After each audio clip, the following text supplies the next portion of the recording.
Hello guys, welcome back to peak time learners. ഈ വീഡിയോയിൽ design and analysis of അൽഗോറിതമിൽ second മോഡ്യൂളിൽ വരുന്ന മിനിമം സ്പാനിങ് ട്രീ ആണ് ഷെയർ ചെയ്യാൻ പോകുന്നത്. ആൻഡ് ഗ്രീഡി സ്ട്രാറ്റജിയിൽ മിനിമം സ്പാനിങ് ട്രീ, പിന്നെ അത് കഴിഞ്ഞാൽ ജോബ് സ്കെഡ്യൂളിങ് അൽഗോറിതം മാത്രമാണ് ഉള്ളത്. ആൻഡ് അത് കഴിഞ്ഞിട്ട് സെക്കൻഡ് പാർട്ടിലോട്ട് പോവാം. സോ ആദ്യം സ്പാനിങ് ട്രീ എന്താണെന്ന് നോക്കാം. സ്പാനിങ് ട്രീ എന്ന് പറയുന്നത് ഒരു ഗ്രാഫിൻ്റെ സബ് ഗ്രാഫാണ്. ആൻഡ് അത് നമ്മൾ ഒരു ഗ്രാഫിൻ്റെ സബ് ഗ്രാഫിനെ സ്പാനിങ് ട്രീ എന്ന് പറയണമെങ്കിൽ ആ ഒരു ഗ്രാഫിൽ നമ്മളുടെ ഒറിജിനൽ ഗ്രാഫിലുള്ള എല്ലാ വെർട്ടിസസും വേണം. ആൻഡ് ഇത് ട്രീ ആണ്, സ്പാനിങ് ട്രീ ആണ്, ഗ്രാഫല്ല. അപ്പോൾ സ്പാനിങ് ട്രീ വരയ്ക്കുമ്പോൾ അതിൽ സൈക്കിൾസ് വരാൻ പാടില്ല. പിന്നെ അതിൽ എക്സാക്ട്ലി വെർട്ടിസസ് എത്ര വെർട്ടിസസ് ഉണ്ടോ അതേ -1 നമ്പർ ഓഫ് എഡ്ജസ് വേണം. ഈ 3 കണ്ടീഷൻ ഓക്കെ ആണെങ്കിൽ നമ്മളതിനെ സ്പാനിങ് ട്രീ എന്ന് പറയാം, ഒരു ഗ്രാഫിൻ്റെ സ്പാനിങ് ട്രീ എന്ന് പറയാം. ഇനി minimum spanning tree, MST, minimum spanning tree എന്ന് പറയുമ്പോൾ the spanning tree with the minimum total edge weight among all the possible spanning trees of a graph. ഇപ്പോൾ ഒരു ഗ്രാഫ് എടുക്കുകയാണെങ്കിൽ ആ ഗ്രാഫിൽ തന്നെ more than 1 n number of spanning trees ഒക്കെ കാണും. ആ n നമ്പർ ഓഫ് സ്പാനിങ് ട്രീസിൽ ഏത് സ്പാനിങ് ട്രീക്കാണ് കോസ്റ്റ് കുറവായിട്ടുള്ളത്? ഫോർ എക്സാമ്പിൾ, ഇപ്പോൾ ഈ ഒരു ഗ്രാഫിനെ എടുക്കുകയാണ്, ഇതിൻ്റെ സ്പാനിങ് ട്രീ കണ്ടുപിടിക്കുകയാണ്. അപ്പോൾ ഇതിൻ്റെ സ്പാനിങ് ട്രീ കണ്ടുപിടിക്കുമ്പോൾ ഇപ്പോൾ ഇതിൽ ABCD എന്ന് 4 വേർട്ടിസസ് ആണ് ഉള്ളത്. അപ്പോൾ ഇതിൻ്റെ സ്പാനിങ് ട്രീ നമ്മൾ കണ്ടുപിടിക്കുമ്പോൾ അതിൽ ഇങ്ങനെ 4 വേർട്ടിസസ് വേണം. ദെൻ ഇത് ട്രീ ആയതുകൊണ്ട് നമ്മൾ വരയ്ക്കുന്ന ട്രീയിൽ സൈക്കിൾ വരാൻ പാടില്ല, അതാണ് second condition. And third one എന്ന് പറയുന്നത് വേർട്ടിസസ് -1 നമ്പർ ഓഫ് എഡ്ജസ് വേണം. ഇതിൽ 4 വേർട്ടിസസ് ആണ് ഉള്ളത്. അപ്പോൾ സ്പാനിങ് ട്രീയിൽ മൊത്തം 3 എഡ്ജസ് വേണം. അപ്പോൾ ഇതൊക്കെ ഉണ്ടെങ്കിൽ ഒരു സ്പാനിങ് ട്രീ എന്ന് പറയാം. ഇനി മിനിമം കോസ്റ്റ് സ്പാനിങ് ട്രീ അല്ലെങ്കിൽ മിനിമം സ്പാനിങ് ട്രീ എന്ന് പറയുന്നത് ഈ ഒരു ഗ്രാഫിൽ ഇതിലിപ്പോൾ കുറേ സ്പാനിങ് ട്രീസ് കാണും. ആ സ്പാനിങ് ട്രീയിൽ ഏത് ട്രീക്കാണോ കോസ്റ്റ് കുറവായിട്ടുള്ളത്, ഇപ്പോൾ ഇത് എടുക്കുകയാണെങ്കിൽ A to C അതിൻ്റെ കോസ്റ്റ് 3 ആണ്, പിന്നെ C to D കോസ്റ്റ് 7 ആണ്, B to D 5, A to B 4, B to C 2, ഇങ്ങനെ കോസ്റ്റ് ഉണ്ടല്ലോ. അപ്പോൾ നമ്മൾ സ്പാനിങ് ട്രീ വരച്ചിട്ട് അതിലുള്ള കോസ്റ്റൊക്കെ ആഡ് ചെയ്യുമ്പോൾ ഏത് സ്പാനിങ് ട്രീക്കാണോ മിനിമം കോസ്റ്റ് വരുന്നത് അതായിരിക്കും minimum spanning tree of that particular graph. ഇപ്പോൾ നമുക്ക് മിനിമം സ്പാനിങ് ട്രീസ് കണ്ടുപിടിക്കാൻ 2 അൽഗോറിതംസ് ആണുള്ളത്. പ്രിൻസ് അൽഗോറിതം ഉണ്ട്, ക്രിസ്കൽസ് ഉണ്ട്. ആൻഡ് 1 by 1 നോക്കാം. രണ്ടും തന്നെ ഈ 2 അൽഗോറിതം നമ്മൾ മിനിമം സ്പാനിങ് ട്രീ കണ്ടുപിടിക്കാനാണ് യൂസ് ചെയ്യുന്നത്. അപ്പോൾ ആദ്യം പ്രിൻസ് നോക്കാം. പ്രിൻസിൽ സ്റ്റെപ്പ് 1 എന്ന് പറയുന്നത് അൽഗോറിതം വിത്ത് എക്സാമ്പിളാണ് ഇതിൽ കൊടുത്തേക്കുന്നത്. അപ്പോൾ അൽഗോറിതം നോക്കാം. സ്റ്റെപ്പ് 1ൽ നമ്മൾ ഏതെങ്കിലും ഒരു വേർട്ടെക്സിൽ നിന്ന് സ്റ്റാർട്ട് ചെയ്യണം. പിന്നെ സ്റ്റെപ്പ് 2ൽ നമ്മൾ സ്റ്റാർട്ട് ചെയ്ത വേർട്ടെക്സിലെ അതിനടുത്ത് വിസിറ്റഡ് സെറ്റിൽ ഇടണം. ആൻഡ് ബാക്കിയുള്ള എല്ലാ വേർട്ടക്സസിനെയും എടുത്തിട്ട് അൺവിസിറ്റഡ് സെറ്റിൽ ഇടണം. ദെൻ വിസിറ്റഡ് സെറ്റിലില്ലേ അതിലുള്ള ഓരോ വേർട്ടെക്സിനെയും അൺവിസിറ്റഡ് സെറ്റിലുള്ള വേർട്ടെക്സുമായിട്ട് കണക്ട് ചെയ്യണം. ആൻഡ് അതിൽ മിനിമം എഡ്ജ് ഉള്ളത് ഏതാണോ അതിനെടുത്ത് വിസിറ്റഡ് സെറ്റിൽ ഇട്ടിട്ട് അൺവിസിറ്റഡ് സെറ്റിൽ നിന്ന് അതിനെ റിമൂവ് ആക്കാം. അപ്പോൾ ഈ 3 സ്റ്റെപ്സിനെയും നമ്മൾ റിപ്പീറ്റ് ചെയ്തുകൊണ്ടേ ഇരിക്കണം until all the vertices are visited, or നമ്മളുടെ അൺവിസിറ്റഡ് സെറ്റ് എപ്പോഴാണോ എംപ്റ്റി ആവുന്നത് അതുവരെ ഈ ഒരു പ്രോസസ്സ് കണ്ടിന്യൂ ചെയ്യാം. അപ്പോൾ ഇത് ഒരു എക്സാമ്പിൾ വെച്ചിട്ട് പറയുമ്പോൾ ക്ലിയർലി മനസ്സിലാവും. ഇതിനെടുത്തേക്കുന്ന ഗ്രാഫ് ഇതാണ്. ABCD ഇങ്ങനെ ഉണ്ട്. A to B വെയിറ്റ് 4 ആണ്, B to C weight 2, B to D weight 5, D to C weight 7, A to C weight 3. അപ്പോൾ സ്റ്റെപ്പ് 1 നമ്മൾ ഏതെങ്കിലും ഒരു വേർട്ടെക്സിൽ നിന്ന് സ്റ്റാർട്ട് ചെയ്യാം. അതിൻ്റെ പേര് സോഴ്സ് വെർട്ടെക്സ് ആയിട്ട് വയ്ക്കാം. ഞാൻ ഇപ്പോൾ ഇതിൽ സ്റ്റാർട്ട് ചെയ്തേക്കുന്നത് വേർട്ടെക്സ് A എന്നാണ്. Start with vertex A. അപ്പോൾ നമ്മൾ എന്താ ചെയ്യേണ്ടത്, ഒരു വിസിറ്റഡ് സെറ്റ് ക്രിയേറ്റ് ചെയ്യണം. അതിൽ ഈ Aൻ്റെ അടുത്ത് ഇട്ടു. ഇനി അതേപോലെ അൺവിസിറ്റഡ് സെറ്റും വേണം. അതിൽ ഈ A അല്ലാത്ത ബാക്കിയുള്ള എല്ലാ വേർട്ടീസസിനെയും എടുത്ത് വയ്ക്കണം. അപ്പോൾ അൺവിസിറ്റഡ് സെറ്റിൽ A പോയാൽ ബാക്കിയുള്ളത് BCD, അത് 3നെ എടുത്ത് അൺവിസിറ്റഡ് സെറ്റിൽ വെച്ചു. ഇനി സെക്കൻഡ് സ്റ്റെപ്പ് എന്ന് പറയുന്നത് ഇതിൽ നമുക്കിപ്പോൾ വിസിറ്റഡ് സെറ്റുണ്ട്, അൺവിസിറ്റഡ് സെറ്റുണ്ട്. വിസിറ്റഡ് സെറ്റിൽ A ആണുള്ളത്, അൺവിസിറ്റഡ് സെറ്റിൽ BCD ഉണ്ട്. അപ്പോൾ ഈ വിസിറ്റഡ് സെറ്റിലുള്ള Aയിലെ ഈ Aയ്ക്കും അൺവിസിറ്റഡ് സെറ്റിലുള്ള എല്ലാ എലമെൻസിനുള്ള ഡിസ്റ്റൻസ് കണ്ടുപിടിക്കണം. അപ്പോൾ A to B ഡിസ്റ്റൻസ് വരുന്നത് 4 ആണ്. പിന്നെ A to C ഡിസ്റ്റൻസ് വരുന്നത് 3. A to D കണക്ഷൻ ഇല്ല. ഓക്കെ, അപ്പോൾ അത് നമുക്ക് ഇൻഫിനിറ്റി ആയിട്ട് വേണമെങ്കിൽ എടുക്കാം. ഇതിൽ നമ്മളിപ്പോൾ എടുത്ത ആ ഒരു എഡ്ജസിൽ ഏതിനാണോ വെയിറ്റ് മിനിമം ആയിട്ടുള്ളത് അത് സെലക്ട് ചെയ്യണം. അപ്പോൾ മിനിമം ആയിട്ടുള്ളത് ഈ 3 ആണ്. 3 എന്ന് പറയുന്നത് A to C ആണ്. അപ്പോൾ ഇതിൽ നമ്മൾ മിനിമം എഡ്ജ് സെലക്ട് ചെയ്തു, A to C. അപ്പോൾ Cനെ എടുത്ത് നമ്മൾ ഇപ്പോൾ വിസിറ്റഡ് സെറ്റിൽ ഇടാണ്. At the same time unvisited സെറ്റിൽ നിന്ന് Cനെ റിമൂവ് ആക്കണം. അപ്പോൾ ഇപ്പോൾ വിസിറ്റഡ് സെറ്റിലുള്ളത് A and C ആണ്. ആൻഡ് അൺവിസിറ്റഡ് സെറ്റിലുള്ളത് B and D. ഇനി അതേപോലെ വീണ്ടും ഈ ഒരു സ്റ്റെപ്പ് റിപ്പീറ്റ് ചെയ്യണം. ഇപ്പോൾ വിസിറ്റഡ് സെറ്റിലുള്ളത് എ ആൻഡ് സി ആണ്, അൺവിസിറ്റഡിലുള്ളത് ബി ആൻഡ് ഡി ആണ്. അപ്പോൾ ആദ്യം ഈ എ ടു ബി ഉള്ള എഡ്ജ് കണ്ടുപിടിക്കണം, അതിൻ്റെ വെയിറ്റ് എത്രയാണെന്ന് കണ്ടുപിടിക്കണം. ദെൻ എ ടു ഡി ഉള്ള വെയിറ്റ് എത്രയാണെന്ന് കണ്ടുപിടിക്കണം. പിന്നെ C to B, C to D, ഇങ്ങനെ വിസിറ്റഡ് സെറ്റിലുള്ള എല്ലാ എലമെൻസിൽ നിന്നും അൺവിസിറ്റഡ് സെറ്റിലുള്ള എല്ലാ എലമെൻസിൻ്റെയും വെയിറ്റ് കണ്ടുപിടിക്കണം. അങ്ങനെ കണ്ടുപിടിച്ചിട്ട് അതിൻ്റെ മിനിമം എഡ്ജ് ഏതാണ്, മിനിമം വെയിറ്റ് ഏതാണോ അതിനെടുത്ത് വിസിറ്റഡ് സെറ്റിൽ ഇടാം. അപ്പോൾ ഇതിലിപ്പോൾ എ ടു ബി ഉണ്ട്. എ ടു ബി എന്ന് പറയുന്നത് ഡിസ്റ്റൻസ് 4 ആണ്. അതേപോലെ എ ടു ഡി ഇല്ല, അതുകൊണ്ട് നമുക്ക് അതിനെ ഇൻഫിനിറ്റി ആയിട്ട് എടുക്കാം. പിന്നെ സി എടുക്കുവാണെങ്കിൽ സി ടു ബി ഉണ്ട്, സി ടു ബി 2 ആണ്. പിന്നെ സി ടു ഡി 7 ആണ്.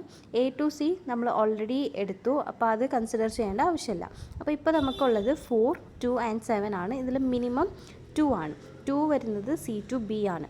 അപ്പോൾ ബി എടുത്തിട്ട് വിസിറ്റഡ് സെറ്റിൽ ഇടാം. Add edge C B. അപ്പോൾ വിസിറ്റഡ് സെറ്റിൽ ഇപ്പോൾ എ സി ബി ആയി, അൺവിസിറ്റഡ് സെറ്റിൽ ഡി മാത്രമാണ് ഉള്ളത്. അപ്പോൾ എ ടു ഡി ഉള്ള ഡിസ്റ്റൻസ് കണ്ടുപിടിക്കണം, സി ടു ഡി കണ്ടുപിടിക്കണം, ബി ടു ഡി കണ്ടുപിടിക്കണം. ഇത് മൂന്നിൽ ഏതാണോ മിനിമം അതിനെ എടുത്ത് വിസിറ്റഡ് സെറ്റിലോട്ട് ഇടാം. അപ്പോൾ ഇതിൽ ഫ്രം ബി എന്ന് പറയുമ്പോൾ ബി ടു ഡി 5 ആണുള്ളത്, പിന്നെ സി ടു ഡി 7 ആണ്, എ ടു ഡി ഇല്ല. അപ്പോൾ ഇത് രണ്ടിലും മിനിമം ആയിട്ട് വരുന്നത് 5 ആണ്. അപ്പോൾ B to D, B D ആ ഒരു എഡ്ജാണ് നമ്മളിതിൽ സെലക്ട് ചെയ്തേക്കുന്നത്. അപ്പോൾ എ ബി സി ഡി ഇപ്പോൾ എല്ലാം തന്നെ വിസിറ്റഡ് സെറ്റിലോട്ട് പോയി, അൺവിസിറ്റഡ് സെറ്റ് എം ടി ആയി. അപ്പോൾ നമുക്ക് ഇവിടെ വെച്ച് ഈ ഒരു സ്റ്റെപ്പ് നിർത്താം. ഇനി ഇതിൻ്റെ ആൻസർ ഇതോടെ കഴിയൂല, നമ്മൾ ഈ കണ്ടുപിടിച്ചത് വെച്ചിട്ട് സ്പാനിങ് ട്രീയും കൂടി വരയ്ക്കണം. അപ്പോൾ നമ്മൾ ഏത് ഓർഡറിലാണ് എടുത്തത്, ആദ്യം എ ടു സി എടുത്തു, അത് കഴിഞ്ഞിട്ട് സി ടു ബി എടുത്തു, അത് കഴിഞ്ഞിട്ട് ബി ടു ഡി എടുത്തു. അപ്പോൾ ആ സെയിം ഓർഡറിൽ തന്നെ വരയ്ക്കണം. ആദ്യം എ ടു സി എടുത്തു, എ സി, ഇത് നമ്മൾ ആദ്യം എടുത്തു, അതിൻ്റെ വെയിറ്റ് 3 ആണ്. അത് കഴിഞ്ഞിട്ട് സി ടു ബി എടുത്തു, അതിൻ്റെ വെയിറ്റ് 2 ആണ്. അത് കഴിഞ്ഞിട്ട് ബി ടു ഡി എടുത്തു, അതിൻ്റെ വെയിറ്റ് 5 ആണ്. അപ്പോൾ ഇതാണ് ഇതിൻ്റെ മിനിമം സ്പാനിങ് ട്രീ. ആൻഡ് ഇതിൻ്റെ വെയിറ്റ് എന്ന് പറയുന്നത് 3 + 2 + 5 = 10. ഇങ്ങനെയാണ് പ്രിൻസ് അൽഗോരിതം വെച്ചിട്ട് നമ്മൾ മിനിമം സ്പാനിങ് ട്രീ കണ്ടുപിടിക്കേണ്ടത്. അപ്പോൾ ഇതിൽ ഏതെങ്കിലും ഒരു വേർട്ടെക്സ് വെച്ചിട്ട് സ്റ്റാർട്ട് ചെയ്യുക, അതിനെ വിസിറ്റഡിൽ ഇടുക, എന്നിട്ട് ബാക്കിയുള്ള എല്ലാ വേർട്ടേഴ്സിനെയും അൺവിസിറ്റഡ് സെറ്റിൽ ഇടുക. Then from visited set, unvisited സെറ്റിലുള്ള എല്ലാ എലമെൻസിൻ്റെയും വെയിറ്റ് കണ്ടുപിടിക്കണം. അതിൽ മിനിമം വെയിറ്റ് വരുന്ന എഡ്ജ് ഏതാണോ അതിൻ്റെ അടുത്ത് നമ്മൾ സെറ്റിലിടുക, വിസിറ്റഡ് സെറ്റിലിടുക. പിന്നെ അതിന് അൺവിസിറ്റഡ് സെറ്റിൽ നിന്ന് റിമൂവ് ചെയ്യണം. എന്നിട്ട് ഈ ഒരു പ്രോസസ്സ് ഇങ്ങനെ കണ്ടിന്യൂസ് ചെയ്യണം. എല്ലാ വിസിറ്റഡ് സെറ്റിലുള്ള എലമെൻസിൽ നിന്നും ഫ്രം ഓൾ ദി എലമെൻറ്റ്സ് നമ്മൾ അൺവിസിറ്റഡ് സെറ്റിലുള്ള എല്ലാ എലമെൻസിൻ്റെയും ഡിസ്റ്റൻസ് കണ്ടുപിടിക്കണം. അതിൽ മിനിമം ആയിട്ടുള്ളത് എടുത്ത് നമ്മൾ വിസിറ്റഡ് സെറ്റിൽ ഇടാം. എന്നിട്ട് ലാസ്റ്റിൽ നമ്മൾ ഏത് ഓർഡറിലാണോ എടുത്തത്, ഏത് എഡ്ജസ് ഓർഡറിലാണോ എടുത്തത് അതേപോലെ വരച്ചാൽ മതി, നമുക്ക് മിനിമം സ്പാനിങ് ട്രീ കിട്ടും. ദെൻ ഇനിയുള്ളതാണ് ക്രിസ്കൽസ് അൽഗോരിതം. ക്രിസ്കൽസ് അൽഗോരിതമും സെയിം ആണ്, നമ്മൾ മിനിമം സ്പാനിങ് ട്രീ കണ്ടുപിടിക്കാനാണ് യൂസ് ചെയ്യുന്നത്. അപ്പോൾ ഇതിൻ്റെ അൽഗോരിതം ആദ്യം നോക്കാം. ഇതിൻ്റെ ഫസ്റ്റ് സ്റ്റെപ്പ് എന്ന് പറയുന്നത് എഡ്ജസ് എല്ലാത്തിനെയും നമ്മൾ ഇൻക്രീസിങ് ഓർഡറിൽ സോർട്ട് ചെയ്യണം. അതായത് അസെൻഡിങ് ഓർഡറിൽ നമ്മൾ ആദ്യം തന്നെ സോർട്ട് ചെയ്യണം. ഇനി ഏതെങ്കിലും ഒരു എം ടി ട്രീ വെച്ചിട്ടാണ് നമ്മൾ സ്റ്റാർട്ട് ചെയ്യാൻ പോകുന്നത്. ദെൻ നമ്മളിപ്പോൾ സോർട്ട് ചെയ്ത് വെച്ചില്ലേ, അതിൽ സ്മോളസ്റ്റ് ആയിട്ടുള്ളത് ഏതാണോ അതിനെ എടുക്കണം. ആൻഡ് അതിനെ എടുക്കുമ്പോൾ അതിൽ സൈക്കിൾ ഫോം ചെയ്യാൻ പാടില്ല. അപ്പോൾ നമ്മളിതിൽ ചെയ്യേണ്ടത് എന്താണെന്ന് വെച്ചാൽ, ഈ ഒരു ക്രിസ്കൽസ് അൽഗോരിതത്തിൽ എല്ലാ വേർട്ടിസസിനെയും ഓരോ സെപ്പറേറ്റ് സെറ്റായിട്ടായിരിക്കും നമ്മൾ ആദ്യം കൺസിഡർ ചെയ്യുന്നത്. ഇപ്പോൾ ഓക്കെ, അപ്പോൾ എല്ലാം സെപ്പറേറ്റ് സെറ്റായിരിക്കും നമ്മൾ ഇങ്ങനെ സോർട്ട് ചെയ്ത് വെച്ചു. ഫോർ എക്സാമ്പിൾ ഇതിൽ നമ്മൾ ഫസ്റ്റ് സ്റ്റെപ്പ് എന്ന് പറയുന്നത് എഡ്ജസ് എല്ലാത്തിനെയും സോർട്ട് ചെയ്ത് വെക്കുന്നതാണ്. അപ്പോൾ എഡ്ജസിനെ സോർട്ട് ചെയ്യണം, എന്നിട്ട് അതിൽ മിനിമം ആയിട്ടുള്ളത് ഏതാണോ അതെടുക്കണം, നമ്മൾ ഡ്രോ ചെയ്യണം, അതെടുക്കണം, ഡ്രോ ചെയ്യണം, അങ്ങനെയാണ് പോകുന്നത്. ഡ്രോ ചെയ്യുമ്പോൾ സൈക്കിൾ വരാൻ പാടില്ല. ഇതാണ് ക്രിസ്കൽസ് അൽഗോരിതം. ബട്ട് നമ്മൾ എങ്ങനെ കണ്ടുപിടിക്കും സൈക്കിളാണ് ഫോം ആവുന്നതെന്ന് എങ്ങനെ കണ്ടുപിടിക്കും, അതിനുള്ള ഒരു ഇതാണ് സബ്സെറ്റ്സ് വെച്ചിട്ടാണ് നമ്മൾ അവിടെ സൈക്കിൾ ഫോം ചെയ്യുന്നുണ്ടോ ഇല്ലയോ എന്ന് കണ്ടുപിടിക്കുന്നത്. അപ്പോൾ അൽഗോരിതം പറഞ്ഞിട്ട് അത് കഴിഞ്ഞിട്ട് എക്സാമ്പിൾ പറയാം. അപ്പോൾ ഫസ്റ്റ് സ്റ്റെപ്പ് എന്ന് പറയുന്നത് എല്ലാത്തിനെയും ഇൻക്രീസിങ് ഓർഡറിൽ സോർട്ട് ചെയ്യണം, എഡ്ജസിൻ്റെ വെയ്റ്റിൻ്റെ ഇൻക്രീസിങ് ഓർഡറിൽ സോർട്ട് ചെയ്യണം. അത് കഴിഞ്ഞിട്ട് ഒരു MST വെച്ചിട്ടാണ് സ്റ്റാർട്ട് ചെയ്യാൻ പോകുന്നത്. ദെൻ നമ്മൾ സോർട്ട് ചെയ്തതിൽ സ്മോളസ്റ്റ് എഡ്ജ് ഏതാണോ അത് വെച്ചിട്ട് നമ്മൾ സ്റ്റാർട്ട് ചെയ്യുക, സ്മോളസ്റ്റ് എടുക്കുക, അത് വരയ്ക്കുക. ഇപ്പോൾ ഏത് എഡ്ജാണോ സ്മോളസ്റ്റ് ആയിട്ടുള്ളത് അതെടുത്ത് അതിൻ്റെ എഡ്ജ് എങ്ങനെയാണോ അത് വരയ്ക്കാം. ആൻഡ് അതിൽ സൈക്കിൾ ഫോം ചെയ്യുന്നില്ല എങ്കിൽ നമുക്ക് വരയ്ക്കാം. സൈക്കിൾ വരുമെങ്കിൽ ആ ഒരു എഡ്ജ് നമുക്ക് സ്കിപ്പ് ചെയ്യാം. ഇങ്ങനെ ഈ പ്രോസസ്സ് നമ്മൾ കണ്ടിന്യൂ ചെയ്തുകൊണ്ടിരിക്കണം അൺടിൽ നമുക്ക് V-1 എഡ്ജസ് വരുന്നത് വരെ. അപ്പോൾ ഒരു എക്സാമ്പിൾ എടുത്തിട്ടുണ്ട്. ലാസ്റ്റ് ഇതിൽ കൊടുത്ത സെയിം എക്സാമ്പിളാണ്. ABCD, A to C 3, C to D 7, D to B 5, B to A 4 and B to C 2. അപ്പോൾ ഇതിൽ നമ്മളുടെ ഫസ്റ്റ് സ്റ്റെപ്പ് എന്ന് പറയുന്നത് അസെൻഡിങ് ഓർഡറിൽ സോർട്ട് ചെയ്യണം. അപ്പോൾ ഇതിൽ ഏറ്റവും സ്മോളസ്റ്റ് ആയിട്ടുള്ളത് ഏതാ? ഈ 2 അല്ലേ.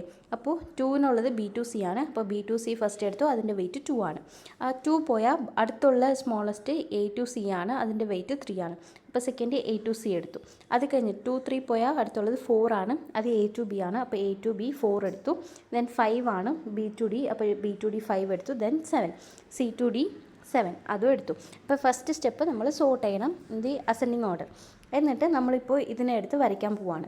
അതിന് മുന്നേ നമ്മൾ ചെയ്യേണ്ടത് ഇതിലുള്ള നമ്മുടെ ഗ്രാഫിലുള്ള ഓരോ വേർട്ടെക്സിനെയും ഓരോ സെറ്റായിട്ട് കൺസിഡർ ചെയ്യണം.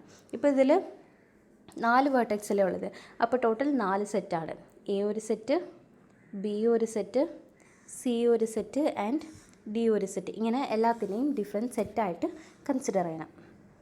ഇങ്ങനെ ഇപ്പോൾ ഇനീഷ്യലി എല്ലാ വേർട്ടെക്സും is its own set. First ഇതിൽ മിനിമം ആയിട്ടുള്ള എഡ്ജ് B to C ആണ്. അപ്പോൾ നോക്കാം, ഈ Bയും Cയും ഡിഫറെൻറ്റ് സെറ്റിലല്ലേ ഉള്ളത്. അപ്പോൾ ഡിഫറെൻറ്റ് സെറ്റിലാണ് ഉള്ളതെങ്കിൽ അത് സൈക്കിൾ ഫോം ചെയ്യത്തില്ല. ഓക്കെ, അപ്പോൾ നമുക്ക് അതിനെ എടുത്ത് വരയ്ക്കാം. അത് സൈക്കിൾ ഫോം ചെയ്യത്തില്ല. ഇതിലിപ്പോൾ B സെപ്പറേറ്റ് സെറ്റാണ്, C സെപ്പറേറ്റ് സെറ്റാണ്. അപ്പോൾ ഇതിനെ നമ്മൾ എടുത്ത് വരച്ചാലും സൈക്കിൾ ഫോം ആവത്തില്ല. അപ്പോൾ നമുക്കതിനെ വരയ്ക്കാം. B to C ഇങ്ങനെയാണുള്ളത്. B, C ഇതിങ്ങനെ വരച്ചു. ഇനി അത് കഴിഞ്ഞിട്ട് ഈ Bയും Cയും പോയാൽ ഇപ്പോൾ നമ്മൾ വരച്ചില്ലേ, ഇത് വരച്ചത് കൊണ്ട് B ആൻഡ് Cനെ നമുക്ക് ഒറ്റ സെറ്റ് ആക്കണം. രണ്ടിനെ യൂണിയൻ ചെയ്താൽ മതി. അപ്പോൾ നമ്മളുടെ അടുത്തുള്ള ഇപ്പോൾ ഉള്ള സെറ്റ് ഇങ്ങനെയാവും. A, B, C ഒരു സെറ്റായി, പിന്നെ D. ഓക്കെ, ഇങ്ങനെ കിട്ടി. ഇപ്പോൾ നമ്മളുടെ അടുത്തുള്ള പുതിയ സെറ്റ് ഇതാണ്. ഇനി അത് കഴിഞ്ഞിട്ട് ഈ BC പോയാൽ അടുത്ത് മിനിമം ആയിട്ടുള്ളത് AC ആണ്. Aയും Cയും സെയിം സെറ്റിലാണോ ഉള്ളത്, ഡിഫറെൻറ്റ് സെറ്റിലാണോ ഉള്ളത് നോക്കണം. A ഡിഫറെൻറ്റ് സെറ്റാണ്, BC വേറെ സെറ്റാണ്. അപ്പോൾ Cയും Aയും വേറെ വേറെ സെറ്റിലാണുള്ളത്. അപ്പോൾ AC വരച്ചാൽ നമുക്കവിടെ സൈക്കിൾ ഫോം ചെയ്യത്തില്ല. അപ്പോൾ നമുക്ക് AC വരയ്ക്കാം. അപ്പോൾ നമുക്കിപ്പോൾ BC വന്നു, ദെൻ AC വന്നു. നമ്മളുടെ മിനിമം സ്പാനിങ് ട്രീ ഇപ്പോൾ ഇങ്ങനെയാണ് ഉള്ളത്. എന്നിട്ട് നമുക്ക് ഈ Aനെയും C ഉള്ള സെറ്റിനെയും കൂടെ യൂണിയൻ ചെയ്യാം. യൂണിയൻ ചെയ്യുമ്പോൾ നമുക്ക് ഇങ്ങനെ ആയിരിക്കും കിട്ടുന്നത്. ABC ഒരു സെറ്റിലാവും, D വേറെ ഒരു സെറ്റിലും പോവും. ഇനി AC കഴിഞ്ഞു. അത് കഴിഞ്ഞിട്ടുള്ളത് AB ആണ്. ഈ Aയും Bയും ഇപ്പോൾ ഉള്ളത് സെയിം സെറ്റിലാണ്. അപ്പോൾ നമ്മൾ AB വരച്ച് അവിടെ ലൂപ്പ് ഫോം ചെയ്യും, സൈക്കിൾ ഫോം ചെയ്യും. ഇപ്പോൾ കാണിച്ചു തരാം. നമ്മൾ ആദ്യം BC എടുത്തു, അത് കഴിഞ്ഞിട്ട് AC എടുത്തു. ഇപ്പോൾ AB എടുക്കുവാണെങ്കിൽ ഇങ്ങനെ ഒരു സൈക്കിൾ ഫോം ആവുന്നില്ലേ, അങ്ങനെ ട്രീയിൽ സൈക്കിൾ ഫോം ആവാൻ പാടില്ല. അപ്പോൾ Aയും Bയും ഇവിടെ സെയിം സെറ്റിലാണുള്ളത്. അപ്പോൾ അതിൽ വരയ്ക്കുമ്പോൾ നമുക്ക് സൈക്കിൾ ഫോം ആവും. സോ നമുക്ക് ഈ ഒരു എഡ്ജിനെ സ്കിപ്പ് ചെയ്യാം. ഈ B നമ്മൾ സ്കിപ്പ് ചെയ്തു. ഇനി അടുത്തുള്ളത് BD ആണ്. BD വരച്ച് നോക്കാം. BD വരയ്ക്കുമ്പോൾ Bയും Dയും ഉള്ളത് ഡിഫറെൻറ്റ് സെറ്റിലാണ്. ഇവിടെയാണ് B ഉള്ളത്. ABC ഒരു സെറ്റാണ്, D സെപ്പറേറ്റ് സെറ്റാണ്. അപ്പോൾ ഇത് വരയ്ക്കുമ്പോൾ നമുക്ക് സൈക്കിൾ ഫോം ചെയ്യത്തില്ല. അപ്പോൾ വരയ്ക്കാം. വരച്ചിട്ട് ഇതിനെ നമുക്ക് ഒരു സെറ്റാക്കാം, യൂണിയൻ ആക്കണം. അപ്പോൾ ഇപ്പോൾ നമ്മളുടെ സെറ്റ് ABCD ആയി. എല്ലാ എലമെൻസും ഒറ്റ സെറ്റിലായി. അപ്പോൾ അത് നമ്മൾ വരയ്ക്കണം. അത് വരയ്ക്കുമ്പോൾ BCACBD ഇങ്ങനെ കിട്ടും. ഇതായിരുന്നു നമ്മളുടെ ലാസ്റ്റ് ഇതിൻ്റെ സ്പാനിങ് ട്രീയും. ഇപ്പോൾ BD കഴിഞ്ഞിട്ട് അടുത്തുള്ളതുണ്ട്, CD കൂടെ ഉണ്ട്. നമ്മളുടെ സോർട്ടിങ് ഓർഡറിൽ നോക്കുമ്പോൾ CD ഉണ്ട്, പക്ഷേ ഇത് എടുക്കാൻ പറ്റില്ല. ബിക്കോസ് ഇപ്പോൾ നമുക്ക് ABCD എല്ലാം സെയിം സെറ്റിലായി. അപ്പോൾ ഈ CD എടുക്കുവാണെങ്കിൽ അവിടെ സൈക്കിൾ ഫോം ആവും. അപ്പോൾ നമ്മൾ എടുക്കത്തില്ല. ഇപ്പോൾ എല്ലാം സെയിം സ്റ്റെപ്പായി. സോ നമുക്ക് അവിടെ വെച്ച് സ്റ്റോപ്പ് ചെയ്യാം. അല്ലെങ്കിൽ നമ്മൾ സോർട്ട് ചെയ്ത എല്ലാ എഡ്ജസ് നോക്കിയിട്ട് വേണമെങ്കിൽ നമുക്ക് സ്റ്റോപ്പ് ചെയ്യാം. അപ്പോൾ ഇതായിരിക്കും നമ്മളുടെ final minimum spanning tree. A to C, B to C and B to D. ഇതിൻ്റെയും ടോട്ടൽ കോസ്റ്റ് 10 ആണ്. അപ്പോൾ ഇങ്ങനെയാണ് നമ്മൾ മിനിമം സ്പാനിങ് ട്രീ കണ്ടുപിടിക്കേണ്ടത്. ആൻഡ് എക്സാമിന് ചോദിക്കുവാണെങ്കിൽ ഇതിൻ്റെ ആൽഗോരിതം വിത്ത് എക്സാമ്പിളിൽ എഴുതിയാൽ മതി. അപ്പോൾ താങ്ക് യു. നെക്സ്റ്റ് വീഡിയോയിൽ ജോബ് സ്കെഡ്യൂളിംഗ് ആൽഗോരിതം നോക്കാം.